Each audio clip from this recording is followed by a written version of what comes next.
खुजदार में ज़हानत और ज़हनी हिकमत अमली पर मबनी शतरंज का एक टूर्नामेंट मुनक़िद किया गया है, जहां पर नौजवान और बुज़ुर्ग हज़रात इस टूर्नामेंट में हिस्सा ले रहे हैं।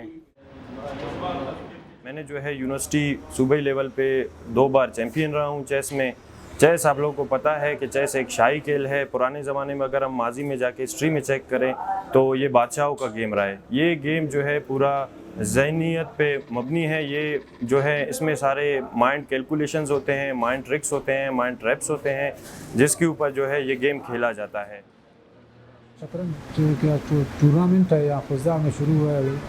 आल खुजदार हमारे खुजदार में इतने खिलाड़ी बन गए हैं, तो हमारे इधर अभी क्लब भी छोटा, इसको बैठने का जगह भी नहीं मिल रहा है खिलाड़ियों को। नौजवान तबका आ रहा है, तीसरा, चौथा और 7वां नंबर हमने ले लिया। पाकिस्तान जो लाहौर में खेला है, 2 दफ़ा कराची में भी खेला है, उसमें भी हम लोगों ने मिली। जो रिलैक्स होते हैं लोग वही ये खेल सकते हैं। बाकी जो क्योंकि ये 5 मिनट का, 10 मिनट का, 1 घंटे का तो खेल नहीं है। इधर आके तकरीबन 2 से 3 घंटा रिलैक्स हो जाए, फिर आराम से इंसान खेल सकता है और वो आगे बढ़ भी सकता है। हमने अपनी मददात के तहत बहुत कोशिश की है।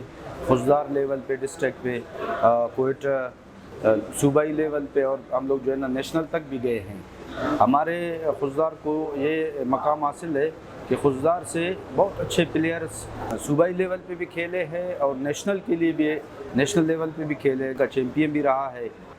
खुजदार डिस्ट्रिक्ट चेस के हवाले से बहुत बेहतरीन प्लेयर्स यहाँ पे मौजूद है। कुछ ऐसे मायूस होकर गेम नहीं खेलते, वो इसलिए कि उनको फैसिलिटेट करने वाला कोई नहीं है। जब आप फैसिलिटेट नहीं करोगे तो ज़ाहिर है वो आगे नहीं जा सकेगा।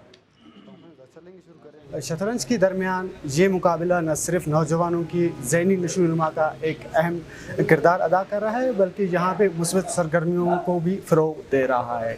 आमिर बाजू को इंडिपेंडेंट उर्दू से इजाज़त दीजिए।